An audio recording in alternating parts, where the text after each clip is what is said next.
Здравейте, приятели, и добре дошли в канала ми.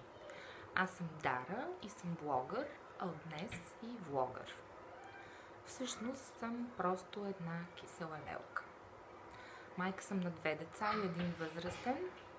Нямам предвид, че съм майка на мъжа ми, а това, че големият ми син е вече на 18 години, което ме прави майка на възрастен. Другите ми 2 деца са принц на 8 години и принцеса на 2 години, които обаче нямам намерение да ви показвам, защото никак не са за показване. Въпреки това, вероятно ще ги чувате или ги чувате, защото те са горе, гледат детски, но по това, което аз чувам, най-вероятно рушат къщата. Ще разбера след малко. Така, живеем в Канада, както виждате, една супер, мега, гига луксозна къща с изкуствена камина и стол. Чудесен стол. Не случайно има камина зад мене. Тя е, за да може, докато ме слушате и гледате и се взирате в камината, да си подремнете. Който няма изкуствена камина, не ми го хвали. Не може без изкуствена камина и стол, разбира се.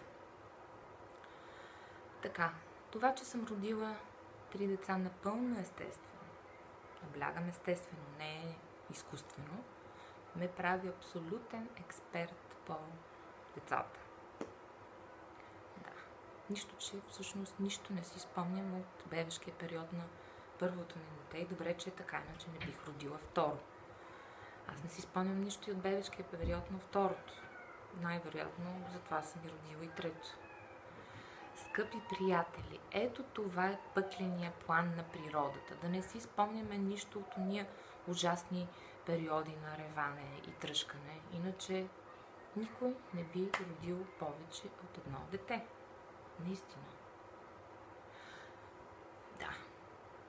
Добре, темата за децата ще я засегнем в следващи видеа. Това е от днес от мен, за мен, от днес за мен и за мен за днес. Не забравяйте да се абонирате за канала ми, за да можете първи да разберете, не втори, не трети, четвърти. Първи да разберете кога ще е следващото ми видео, което ще е на тема сутрешна утрина. Глупости. Сутрешна ведрина.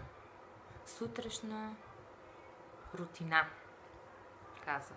Сутрешна рутина. Както знаете, сутрешната рутина е нещо изключително вълнуващо, така че очаквам ви някоя сутрин. Чао!